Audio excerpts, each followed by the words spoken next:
The golden chamber of the Galactic Council was filled with light from the high crystal windows, but the mood inside was heavy with arrogance and scorn. Alien rulers sat on their thrones, their voices echoing through the vast hall as they hurled insults toward one lone figure who stood in the center. That figure was the human envoy. He stood tall, hands clasped behind his back, his face calm but unreadable. Around him, the voices of the galaxy's leaders rose like a storm, each eager to have the last word in a chorus of condemnation. Humans are too violent, one scaled ruler hissed, his sharp teeth gleaming in the light. They cannot be trusted. They fight where others negotiate. Another, with long, insect-like limbs, clicked its mandibles and added, they are unpredictable. Their history is chaos. Wars, rebellions, endless fire. The galaxy does not need such wild creatures. The others laughed and nodded, their voices mocking and cruel. The great chamber, once meant for unity, had become a place of judgment. The human envoy listened in silence. His eyes moved slowly from one ruler to the next, his gaze steady but cold. He did not interrupt. He did not beg. He stood unmoved as the laughter grew louder and the insults sharper. The rulers believed his silence meant surrender. They believed his stillness was weakness. They were wrong. The council leader, seated upon the highest throne, struck the floor with his staff, calling for order. The sound silenced the chamber instantly. His voice boomed with pride as he announced the final verdict. The council has spoken. By majority vote, Earth is exiled. Humanity is no longer welcome in this chamber, nor will their voice be heard in the affairs of the galaxy. Cheers erupted from the seats, a wave of self-congratulation sweeping through the hall. They believed they had removed a danger. They believed they had secured peace. But not everyone was convinced.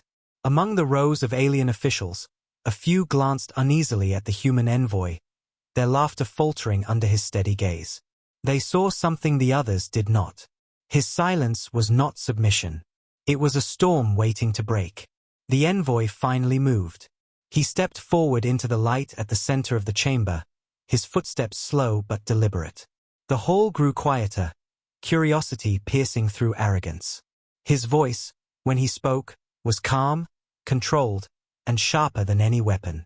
You call us violent, he said, his eyes sweeping across the rulers. You call us unpredictable. Perhaps you are right. His words hung in the air, and for a brief moment, the chamber stilled.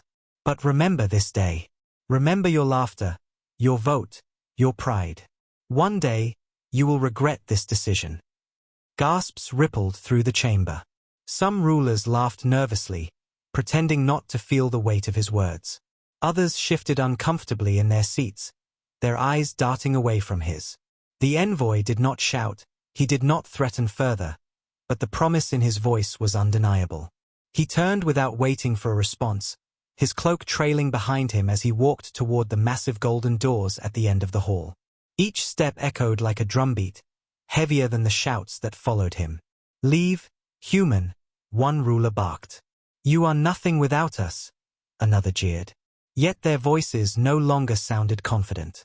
They sounded forced, as if to cover their growing unease. The great doors opened slowly with a deep, echoing creak. The envoy stepped through, and as the doors closed behind him, silence fell in the chamber. The laughter that had once filled the room now felt hollow, echoing strangely against the walls. The council tried to continue with its business, but the weight of the humans' warning lingered in their minds. No one wanted to admit it, but the words had struck deep. Remember this day, you will regret it. Outside the chamber, the human envoy was met by aides who had watched the entire spectacle unfold. Their faces burned with anger, their fists clenched, but the envoy raised a hand to quiet them. His expression was calm, almost cold. Do not waste your rage here, he said softly. Their pride will destroy them. Our silence will be stronger than their laughter. His words spread quickly among the human delegation, and even as they boarded their ships to leave the council's shining world, their spirits were not broken. They knew what the galaxy did not. This was not the end of Earth's story. It was only the beginning. As their ships departed, streaks of light cutting across the void, the Council congratulated itself once more. They believed they had silenced humanity forever. They believed the galaxy was safer without Earth. But across the stars, the seeds of regret had already been planted. The rulers did not know it yet, but they had made the gravest mistake in their history. For humanity would not beg to return. Humanity would walk away, and one day, when the galaxy cried out for help, they would remember this vote. They would remember the silence that followed, and they would know that the warning had been real.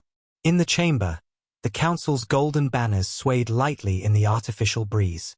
The empty chair where Earth's symbol once stood now looked strangely heavy, like a shadow cast across the hall. The rulers turned their eyes away from it, but the absence was louder than their cheers. The envoy's last words echoed in their minds like a curse.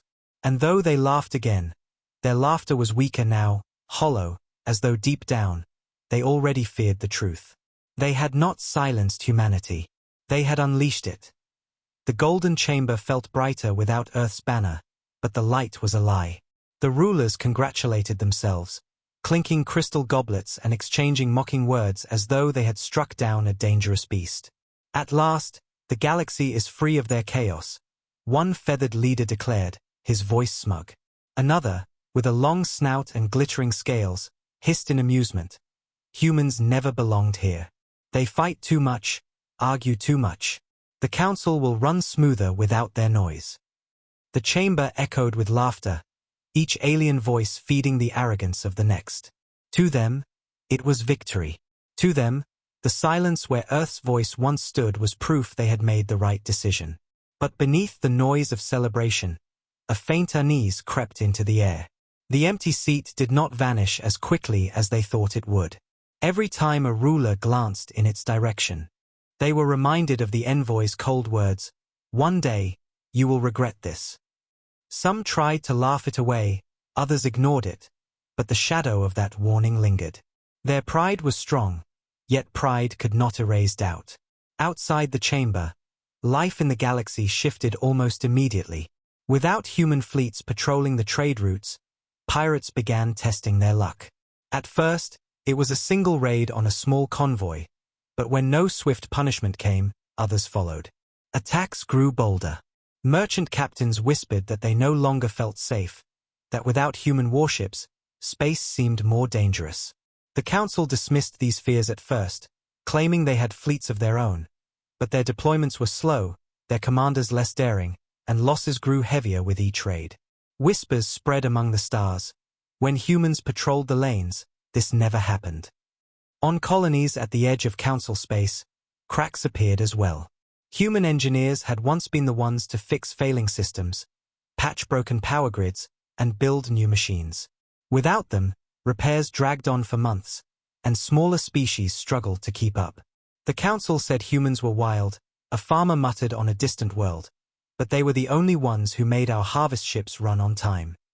Entire communities began to grumble, quietly blaming the Council for casting out those who had kept the galaxy moving.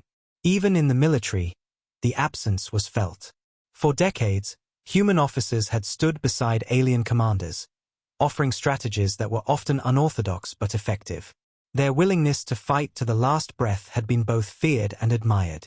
Now, alien admirals found their fleets hesitant, their soldiers less willing to risk themselves. Defeats that would once have been victories piled up, and morale sank. The humans would never have let this happen, soldiers whispered in barracks. The empty seat in the golden chamber was becoming more than absence. It was becoming a symbol of weakness. The rulers tried to cover their growing doubts with arrogance. "This is temporary," they insisted. "We will adjust." Humanity was nothing but trouble. They repeated these words again and again, louder each time, as if volume could make them true. But even as they spoke, rebellion sparked in distant colonies. Without human mediators to cool tensions, disputes turned violent. Governors called for reinforcements, but Council fleets arrived too late. Fires burned, and blood stained the soil of worlds once kept stable by Earth's quiet presence. Meanwhile, Earth remained silent. No message of protest, no plea for reentry, no delegation asking forgiveness. It was as if humanity had vanished. The Council, blind in their arrogance, mistook that silence for defeat. But to those who knew humanity, silence was never weakness. Silence was patience. Silence was preparation. In hidden corners of the galaxy, rumors began to grow. Traders whispered of massive shipyards blazing above Earth, of black hulls larger than any alien dreadnought being forged in secret. Others claimed to have seen human fleets moving in perfect silence at the edges of known space. "They're not broken," a smuggler whispered in fear. "They are waiting." Back in the Golden Chamber, the Council could not escape the weight of the empty chair. At every meeting, their eyes were drawn to it, even as they tried to ignore it. The envoy's words echoed in their minds like a curse. "One day, you will regret this." Pride kept them from admitting it aloud, but unease was growing. They had exiled humanity thinking they had secured peace, yet the galaxy was unraveling around them. And though they laughed louder to hide their fear, deep down, they all knew the truth. The day of regret had already begun. The chamber's golden walls glowed as brightly as ever, but the rulers who once laughed so easily now carried unease in their eyes. They thought they had silenced humanity. Instead, they had silenced the only voice that had kept the galaxy whole. And as Earth's silence deepened, the Council's celebration began to sound more like denial than victory. The cracks in the galaxy's order widened into gaping wounds with each passing cycle. At first, the Council had convinced itself that exile was the right choice, that without Earth's so-called reckless influence, they would govern more smoothly. But beyond their golden chamber, the consequences of their arrogance were spreading like wildfire. The empty chair that had once held Earth's banner no longer felt like a victory. It felt like a reminder of a mistake too great to admit. On the frontier, the loss was felt most sharply. The humans had always been the first to respond when danger came from the void. Their fleets had patrolled the edges of known space with a kind of fearless discipline the other species lacked. Now, without those patrols, the frontier was exposed. Pirates and raiders moved quickly to test the new weakness. They attacked supply convoys, ambushed mining ships, and struck defenseless colonies. Alien admirals sent fleets to chase them down, but their soldiers lacked the relentless drive humans had carried. Some battles were fought, but they ended in stalemates or costly retreats. Traders muttered bitterly in markets and taverns. When humans were here, pirates hid in the shadows. Now they rule the lanes. Inside the colonies, unrest began to fester. Human engineers had once been spread across the stars, repairing crumbling systems, keeping power flowing, and teaching others how to adapt to difficult worlds. With Earth exiled, those engineers were gone. Farms failed, machines broke down, and no one seemed to know how to fix them quickly. On one agricultural world, entire harvests spoiled in the fields, plunging millions into famine. Angry citizens gathered in the streets, shouting, "The Council said humans were dangerous, but without them, we cannot even eat." Their voices carried farther than the Council expected, sparking protests on other worlds. Even the Council's military structure began to weaken. For years, human tacticians had earned grudging respect for their unorthodox strategies. They were risk-takers, fighters who refused to retreat even when defeat seemed certain. Their presence had given alien soldiers courage. Now, without them, armies faltered. Reports of deserters increased, and commanders admitted privately that morale had collapsed. "Our soldiers fight with hesitation," one general confessed during a closed meeting. "They keep asking why the humans are not beside them. They are losing faith." The words were not recorded in the official minutes, but they spread quietly through the chamber like poison. The Council tried to mask the chaos with speeches. Rulers raised their voices in arrogance, declaring that the galaxy was entering a new age of order without humanity. Yet every speech seemed weaker than the last, because behind their words lay doubt. The envoy's final warning still echoed in their minds. "Remember this day, you will regret it." They had laughed then, but now, whenever a new crisis arrived, the words returned, sharp as a blade. In the shadows of space, rumors began to grow. Some spoke of strange signals detected at the edge of human territory, vast energy readings from hidden shipyards. Others claimed they had seen massive black warships, silent and without markings, gliding through the void like predators. No proof was ever brought before the council, but the stories spread all the same.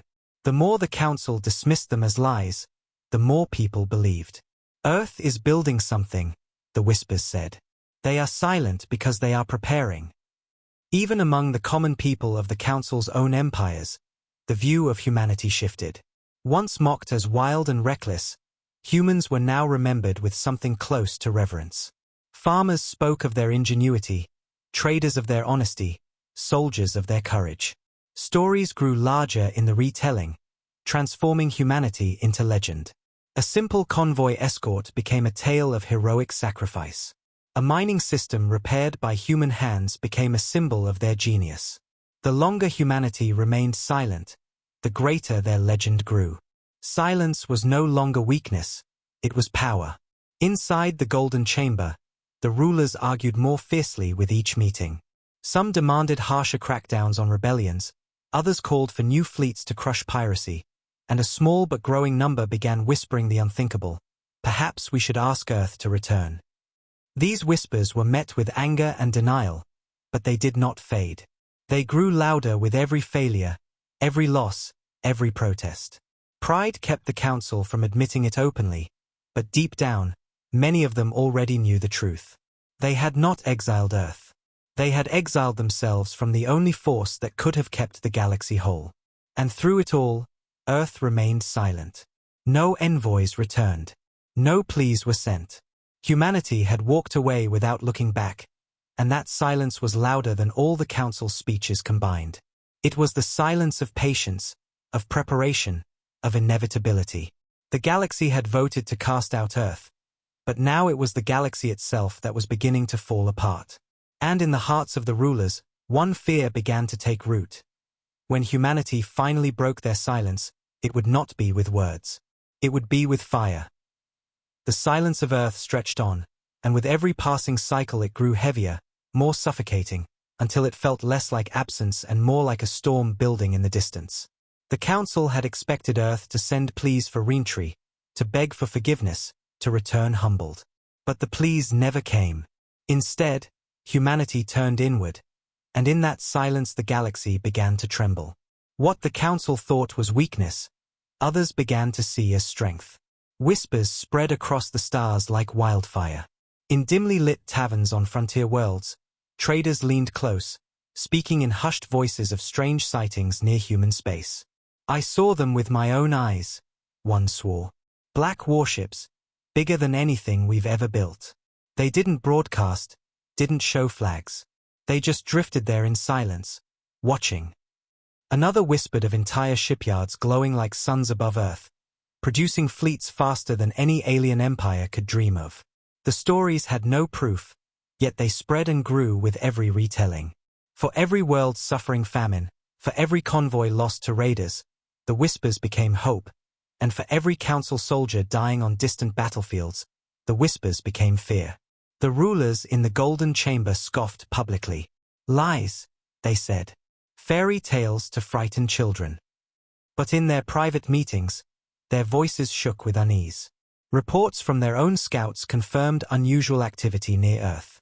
Entire sectors near human space had gone dark, their beacons silent. Ships sent to investigate never returned. Some called for war, to strike at Earth before it grew stronger, but most shrank back in terror at the thought. "We cast them out," one ruler whispered, "and in their silence, they are becoming something we cannot control." No one dared to answer him. The people of the galaxy, however, had already made their judgment. On worlds where rebellion simmered, human flags began appearing as symbols of defiance. On colonies where famine raged, citizens whispered that Earth would have saved them. On battlefields where soldiers fell, they remembered human allies who had never abandoned a fight. Humanity's absence had not erased their legacy, it had carved it deeper. The Council's attempt to make Earth a warning had backfired. Instead, Earth was becoming a legend. Even within the military, officers spoke quietly of their respect for humans. They remembered how human commanders had thrown themselves into hopeless battles and somehow clawed victory from defeat. They remembered soldiers who had fought side by side with them, never retreating even when outnumbered. "We said they were dangerous," one alien captain admitted bitterly, "but perhaps it was their danger that kept us safe." His words spread like a secret prayer, unspoken but shared by many. Meanwhile, on Earth itself, the silence was far from idle. Beneath oceans, within mountains, and high above the skies, humanity's great work stirred. Shipyards larger than cities thundered as warships were forged. Weapons once forbidden by the Council's laws were perfected in laboratories hidden from alien eyes. Soldiers drilled endlessly, their training harsher and more relentless than ever before. Children grew up not with stories of the Council's betrayal, but with lessons of survival and defiance. Earth was no longer a world seeking a seat. It was a world preparing to claim the stars. Back in the Golden Chamber, the rulers could not escape the weight of the empty chair.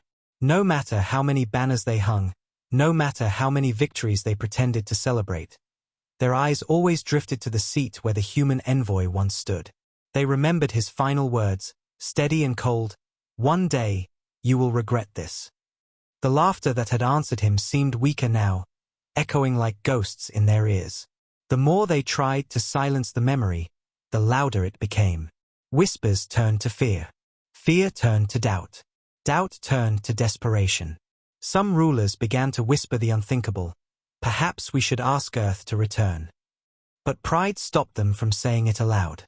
To admit it would mean admitting their greatest mistake, and arrogance had always been the Council's armor. Still, the idea spread quietly, moving like smoke through the chamber, settling in the back of every mind. They had tried to exile Earth, but in truth, it was the galaxy that now seemed exiled from its only true defenders. And through it all, Earth remained silent. Not a word, not a signal, not a plea. Just silence. But silence, in humanity's hands, was never empty. It was the sound of patience, of preparation, of destiny waiting for its moment. The galaxy did not yet understand it, but the rulers of the Council could feel it in their bones. The day would come when humanity's silence would break. And when it did, it would not return as a whisper or a request. It would return as a roar. For now, the whispers of warships and black-armored soldiers filled the galaxy's nights, and the Council's golden chamber, once proud, now trembled beneath the weight of fear. Humanity had walked away without looking back. But their shadow still loomed, and in that shadow the galaxy began to understand. The exile had not broken Earth. It had unleashed them. The galaxy was unraveling faster than the Council could patch its wounds. What began as whispers and minor disturbances had now grown into something they could not ignore. Entire sectors were in chaos, rebellions spread like fire, and trade routes once considered safe were little more than hunting grounds for raiders. Every report that arrived in the Golden Chamber was filled with the same words: failure, collapse, and loss. The rulers sat beneath their banners of pride, but the weight of those banners felt heavier than ever. They had stripped Earth of its seat, believing the galaxy would grow stronger. Instead, the galaxy was crumbling without them. The first great collapse came from a cluster of colonies near the outer rim. These worlds had relied heavily on human engineers and merchants. Without Earth, their systems fell into disrepair, their crops withered, and their supply lines collapsed under constant raids. When the Council finally dispatched fleets to restore order, they arrived too late. The colonies had already declared independence, raising banners not of their own empires, but of Earth. Though humanity had not sent them aid, the memory of human resilience and strength had become their rallying cry. Better to stand with the humans in silence, one rebel leader shouted, than to kneel under the Council's arrogance. His words spread far beyond his world, igniting similar sparks on other colonies. The Council tried to crush the uprisings with force, but every battle seemed harder than the last. Alien soldiers were reluctant, their morale broken by the absence of the human fighters who had once led charges and inspired courage. Defections increased. Some armies deserted entirely, carrying their weapons to rebel factions and shouting Earth's name as a banner of defiance. The Golden Chamber grew louder with arguments as rulers accused each other of weakness and betrayal. But beneath all their shouting was the truth none dared to say aloud. The galaxy had grown used to humanity's strength. Without it, they were fragile, and now that fragility was tearing them apart. The common people saw it most clearly. On frontier stations, mothers told their children that the council had abandoned them, but the humans never would. On mining colonies, starving workers cursed the council for driving away the only species who had once stood beside them. In cities that burned under riots, citizens painted Earth's flag on walls and whispered that the humans would return when the galaxy was ready.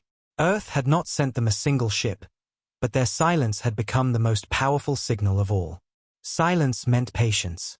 Silence meant certainty. Silence meant one day. The rulers of the council grew desperate. In secret meetings away from the eyes of their citizens, they began to whisper what had once been unthinkable. "We must ask Earth to return," one muttered, his voice trembling. Others hissed at him in outrage, but their eyes betrayed agreement. Pride was their only barrier now, but pride did not feed starving colonies, nor did it defeat pirates that swarmed unchecked. Finally, with no other options left, the council voted to send envoys back to Earth. The envoys departed under banners of truce, their ships carrying messages of apology and desperation. "We were wrong," they said in their transmissions. "We cast you out in arrogance. The galaxy needs you. Please return." They arrived at the edge of human space, waiting for a reply. But no reply came. Days passed. Then weeks. Some envoys returned with nothing but silence to report. Others never returned at all. Their ships vanished into the void, swallowed by the shadows that hung around Earth. The council did not know if the humans had destroyed them or simply ignored them. The uncertainty was worse than either. That silence terrified the rulers more than fleets could have. Because silence meant humanity was listening, watching, and choosing. And the galaxy began to realize that Earth was no longer waiting for permission. They would return only when they decided to, and when they did, it would not be as a voice begging for a seat. It would be as a storm that no one could stop. The envoy's warning, once mocked, now haunted them like a curse. "Remember this day, you will regret it." And regret had already come. Colonies burned, rebellions spread, soldiers deserted, and the galaxy itself was begging for humanity's return. But Earth gave them nothing, no comfort, no reassurance, no hope. Only silence. And that silence was louder than any war cry. In the golden chamber, the rulers sat with lowered eyes. Their laughter was gone, their arrogance shattered. The empty chair where Earth once stood now felt like a throne of judgment, a silent reminder that their decision had doomed them all. They had exiled Earth, but in truth, it was the Council and the galaxy that had exiled themselves from the only species strong enough to hold it together. And in the shadows of Earth's space, far from alien eyes, the dragons stirred. Massive warships, forged in silence and cloaked in secrecy, prepared for the day humanity would break their quiet. The Council begged, the galaxy begged, but humanity did not answer. Not yet. They were waiting for the right moment, and when it came, the galaxy would learn that silence was not weakness. Silence was the sharpening of a blade. The silence from Earth had grown unbearable for the rulers of the Council. Years had passed since the exile, and in that time the galaxy had fallen into disorder it had not known in centuries. Entire sectors lay in ruin, trade networks shattered, colonies rebelled, and piracy ran wild. The Golden Chamber, once filled with laughter and pride, had become a place of shouting, blame, and desperation. The rulers who had mocked humanity now trembled behind their thrones, their voices sharp not with arrogance, but with fear. They had stripped Earth of its seat to make themselves stronger, yet all they had done was tear the spine from the galaxy. The people of the stars could see it clearly, even if their leaders could not. On frontier worlds, civilians chanted Earth's name in the streets, demanding the return of human fleets. On colonies swallowed by famine, citizens painted banners with the old flag of Earth, waving it in defiance against the Council soldiers. Even in the Council's own armies, whispers spread like disease. Soldiers remembered fighting alongside human warriors, remembered how they never retreated, how their courage made others stand taller. Without them, morale crumbled. Desertions multiplied. Some units openly mutinied, shouting that they would rather fight under Earth's shadow than die for the Council's arrogance. The rulers knew they had no choice left. Pride had blinded them for too long, but now survival forced their hand. In a secret session, their voices shook as they admitted what none of them wished to speak aloud. They needed humanity. The decision was made to send another delegation, this one larger and more desperate than before. Fleets marked with banners of peace set out toward human space, carrying envoys who spoke humbly, their words stripped of arrogance. "We were wrong," their message said. "The galaxy needs you. Return to your seat. Save us before everything falls." When the envoys reached the edge of human territory, their ships slowed, broadcasting their pleas. But the void remained silent. Days stretched into weeks, and not a single reply came. Scouts who dared to cross further into human-controlled space did not return. Entire vessels vanished, leaving no trace. Some envoys returned home with nothing but silence to report. Others simply never came back at all. The Council did not know if they had been destroyed, or if humanity had simply ignored them. Both possibilities were equally terrifying. That silence became more powerful than any weapon. It was not the silence of surrender. It was the silence of judgment. Humanity was watching, listening, weighing the galaxy's pleas. But they were in no hurry. The Council had once laughed at the envoy's warning, mocked his steady words. Now, his voice haunted them like prophecy. "One day, you will regret this." That day had come, and their regret had become endless. Meanwhile, whispers grew louder across the stars. Merchants swore they had seen shadows of enormous black warships at the edge of space, moving with precision and power. Refugees from rebel worlds claimed that human soldiers in black armor had already appeared in secret, aiding uprisings and striking at pirate strongholds before vanishing again. Stories spread of massive shipyards above Earth, their glow lighting entire skies as fleets larger than anything the galaxy had known were forged. The Council dismissed these as lies, but in their hearts, they knew the truth. Humanity had not been idle. Their silence was not absence, it was preparation. The galaxy begged, but Earth remained quiet. Colonies cried out for aid, soldiers whispered prayers to human strength, and even the proudest rulers lowered their heads, their arrogance shattered. But no message came from Earth. No word, no signal, no envoy. Just silence. And in that silence, the galaxy's fear grew into terror. For they began to understand, humanity would not return as one voice among many. When they came back, it would not be to sit in a chair. It would be to claim the throne. The Golden Chamber was a ghost of its former self. Once filled with noise and laughter, it now stood under a suffocating weight. Every time the rulers gathered, their eyes were drawn to the empty seat that once bore Earth's banner. It had become more than absence. It was a judgment, a reminder that their decision had doomed them all. They tried to speak, tried to plan, but the silence was louder than their words. Silence pressed on their minds like a hand around their throats, reminding them that their time was running out. On Earth, however, there was no silence at all. Factories thundered with life, shipyards blazed with the birth of new fleets, and soldiers trained with relentless discipline. Leaders watched from command halls, their eyes cold with purpose. They were not building for survival. They were building for destiny. Humanity had walked away without looking back, and in their absence, the galaxy had fallen apart. Now, Earth prepared to return, but not as a forgotten voice. They would return as the storm. The Council begged, but humanity remained silent. And in that silence, the galaxy finally understood the truth. They had not exiled Earth. They had unleashed it. The galaxy's desperation had reached its breaking point. Whole sectors were collapsing under rebellion and famine, trade networks had shattered beyond repair, and pirate fleets moved with open arrogance through once protected space. The people had stopped whispering their doubts.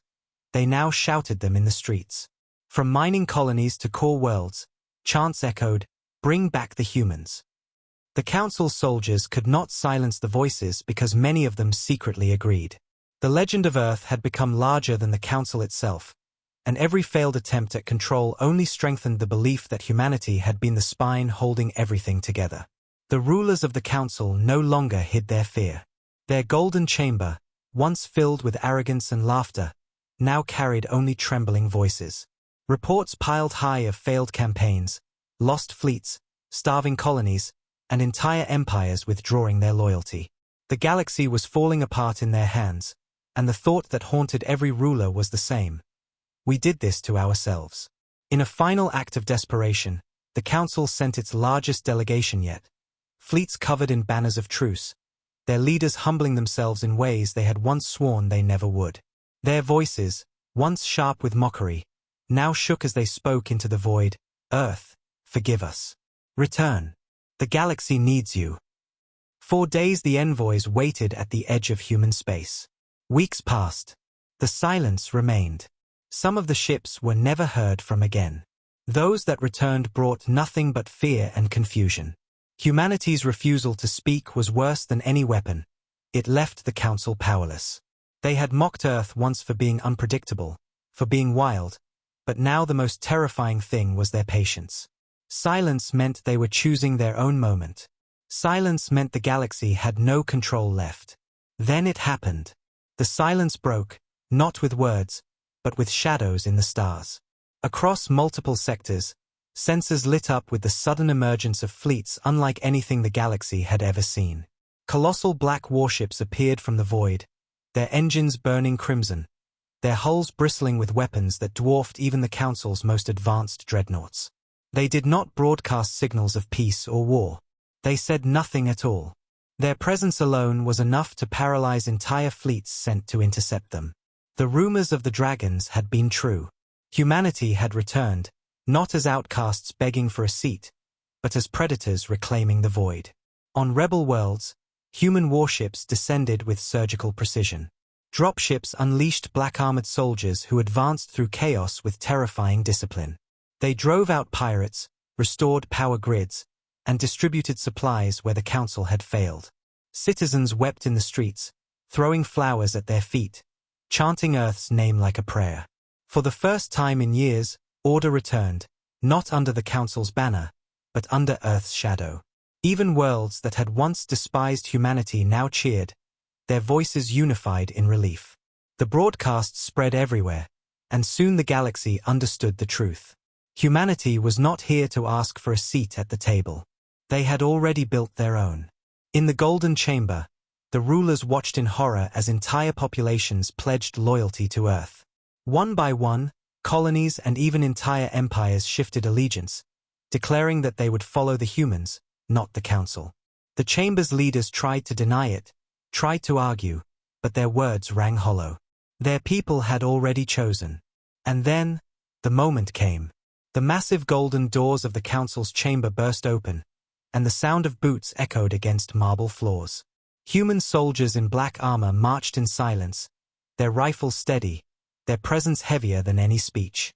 Behind them walked the envoy, the same man who had once stood in that chamber, humiliated and mocked, stripped of his voice.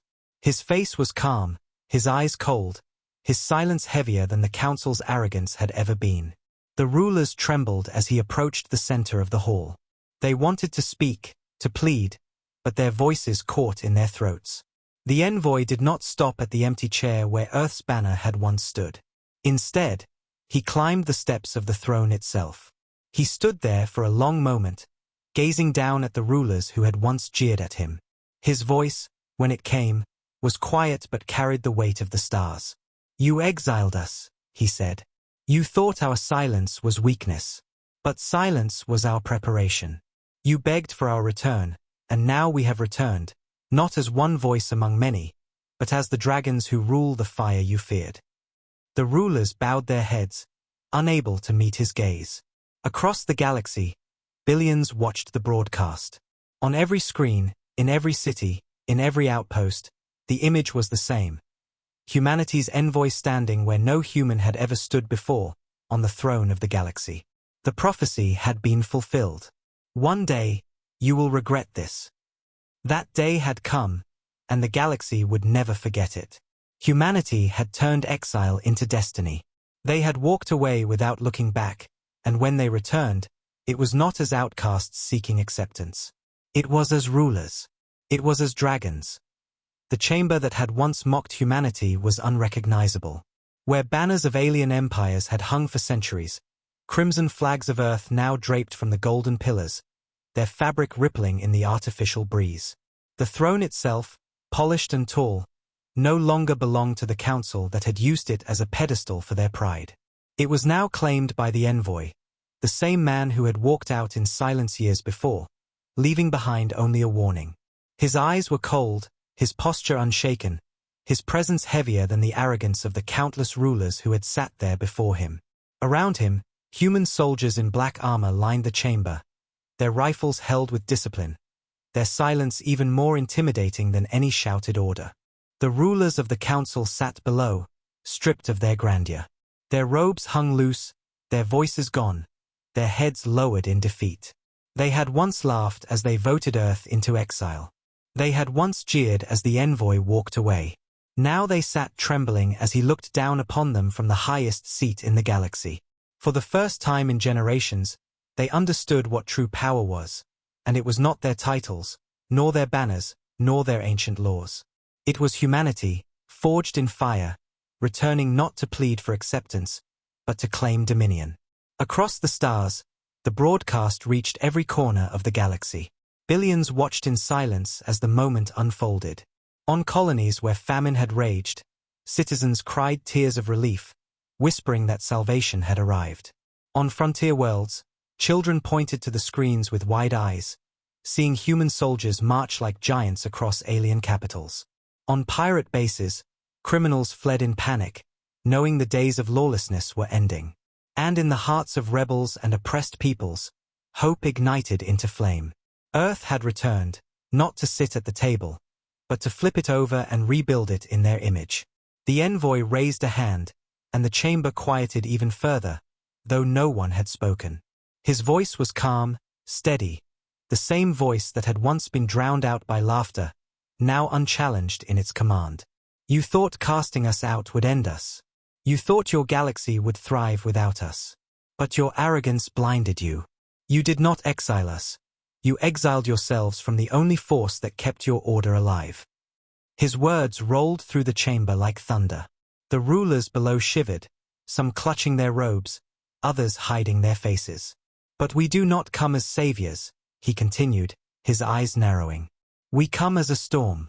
You begged us to return. And now, we return not to sit among you, but above you. Humanity does not wait for permission. Humanity does not bow. Humanity rules. The last words echoed across the chamber, carried across every world, and the roar that followed did not come from the rulers. It came from the people of the galaxy, who cheered, cried, and shouted Earth's name into the void. On Earth itself, the people gathered in cities, their skies glowing with the fire of shipyards and the brilliance of fleets already moving across the stars. Families who had once mourned the exile now celebrated the triumph, knowing their suffering had not been wasted. Children grew up not with tales of shame but with stories of victory, learning that silence had not been weakness, it had been preparation. Humanity had walked away with nothing, but in walking away, they had built everything. The council, broken and humiliated, was left to watch as their power dissolved. Their fleets were disarmed, their armies disbanded, their worlds brought under the order of Earth's banner. Yet humanity did not slaughter them. Instead, they allowed the rulers to remain as shadows, as reminders of what arrogance had cost. They would live to see their people cheer for those they once mocked, to witness the rise of the very species they had cast aside. For Earth's vengeance was not just in conquest, but in the humiliation of survival under humanity's shadow. And so the galaxy entered a new age. An age where silence had birthed storms, where exile had forged empire, where mockery had given rise to legend. Humanity did not wait for the galaxy's permission. They had taken what was denied and turned it into destiny. The envoy sat upon the throne, his gaze steady, his words final. This is not exile anymore, he declared. This is the beginning. From that moment, the stars belonged to humanity. The dragons had risen, and the galaxy, once arrogant in its power, now bent in awe and fear. The laughter that had filled the chamber years before was gone forever, replaced by silence, respect, and a single truth whispered on every world. Humanity never breaks. Humanity waits. And when it returns, It does not return as a guest. It returns as the master of the stars.